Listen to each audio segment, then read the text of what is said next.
Hello, I'm Lisa.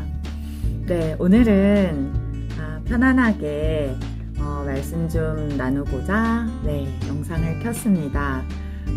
네, 한국어 리사쌤의 조언과 격려. 오늘은 편안하게 같이 얘기하듯이 할 테니 여러분 편하게 봐주세요. 네, 요즘에 사실은, 요즘이 아니라 제가 공부할 때도 마찬가지였는데요. 한국어 교사에 대한 국내 처우가 그렇게 좋지 않은 소식에 대한 게 굉장히 많이 들리잖아요. 그래서 그것에 대해서 제 주변 분들이 많은 질문을 하시고 걱정을 하시면서 네, 본인이 공부를 계속해도 될지 아니면 새로 이제 시작하고자 하는데 시작을 해도 될지 망설여지신다는 분들이 많아서 사실은 제가 그런 말을 듣고 상담을 해드릴 때 늘 공통적으로 하는 말이 있어요. 그 고민을 할 시간에 차라리 그것을 더 잘하기 위한 노력을 하는 게 어떨까? 어차피 그 공부가 끝날 무렵에 상황이라든지 아니면 내가 할 수 있는 능력이라든지 이거는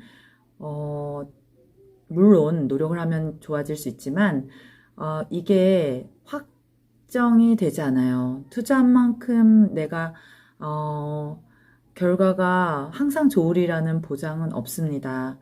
모든 일이 그렇듯이 어느 정도의 위험 부담은 가지고 일을 시작하게 되는데요. 그런데 이제 그런 위험 부담이 너무 무섭고 두렵다고 해서 해보지도 않은 것을 포기를 한다면 나중에는 오히려 더 후회하는 시간이 깊어지지 않을까? 이런 생각이 들어요. 그래서 제가 드리고 싶은 말씀은 하시던 건 그냥 끝까지 열심히 하세요. 너무 고뇌하지 마시고 그냥 하시던 일에 집중을 더 하시면 좋을 것 같아요. 사실은 저는 2010년대 초반에 한국어 교육 전공을 다시 공부를 시작을 했는데요. 예, 그때 당시에 직업도 있었고 이미 타 전공에 대한 세 가지 학사 학위도 있었어요. 그래서 교사 자격증이 그래도 좀 있어서 계속 가르치는 일은 하고 있었지만 한국어 교육을 또다시 시작하는 입장이었기 때문에 주변 분들이 한류연풍은 금방 가라앉을 거다. 그냥 차라리 지금 하는 일을 좀 더 집중해서 열의를 거기다 열정을 쏟아보면 어떨까? 이런 조언을 많이 하셨어요. 사실 제가 공부를 하고 있는데 정말 주변에서 그런 여러 가지 소리들을 들으면 이게 길을 막을 수도 없고, 정말 이게 공부를 하면서도 계속 갈등이 되고 고민이 되는 시간이 있었습니다, 저도.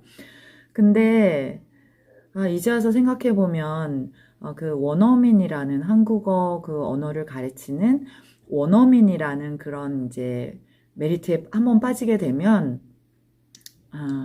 조금 조건이 안 좋더라도 좀 이렇게 끈을 놓을 수 없는 그런 뭔가 이렇게 매력이 되게 있는 것 같아요. 그래서 사실은 제가 이제 어느덧 다른 교육 경력보다도 한국어 교육 경력이 이제는 이제 좀 더 앞서가려고 하는 상황이 되었어요. 어느덧 한국어 교사 1급도 다 이제 최고 등급이죠. 예, 1급 이제 자격증도 생기고 그리고 뭐 석사도 다 있고 그래서 어딜 가든 뭐 다 할 수 있는 그런 자격은 되었어요. 근데 하지만 이런 자격이 되었다고 해서 모든 환경과 여건이 그렇게 따라주지 않는다면 좀 비관적일 수밖에 없는 게 사실 국내에서 한국어 교사의 그 상황인데요.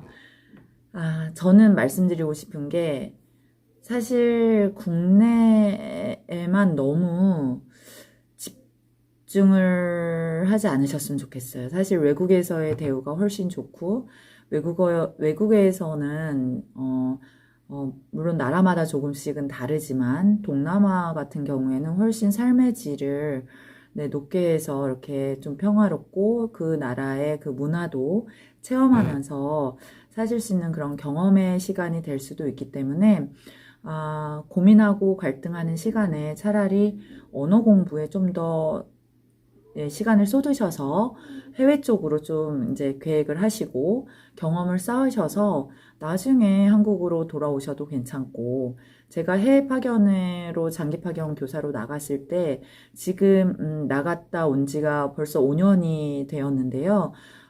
현재까지도 제 동기, 교육부에서 파견이 된 그 동기 선생님들이 해외에서 굉장히 왕성하게 활동을 잘하고 계시거든요. 물론 저는 이제 건강상의 문제로 사실은 이제 원치 않지만 돌아오게 되었는데요.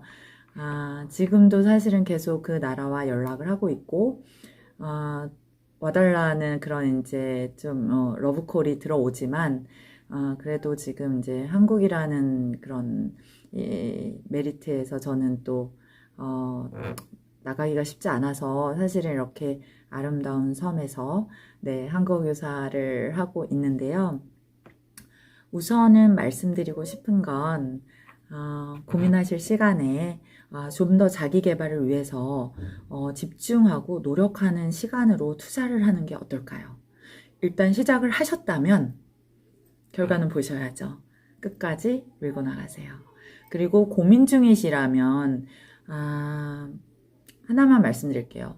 고민의 판단, 다시 말해서 이것에 대해서 노력을 하고 공부를 할 수 있는 이런 시간이 내가 지금 앞에 놓여 있는 뭐 기회와 아니면 이런 발전할 수 있는 그런 거와 견주었을 때 객관적으로 좀 보셔야 돼요. 판단을 했을 때 이게 내가 나중에 이 한국 교육을 전공하지 않았어도 버렸어도 후회하지 않을 자신 있으시면 지금 앞에 놓여 있는 거 하시면 되고요. 이거 안 하면 계속 뭔가가 한번 해볼 걸 그랬나 이런 후회가 생기실 것 같으면 시작하세요. 일하시면서도 하실 수 있으시잖아요. 네, 저도 그랬고.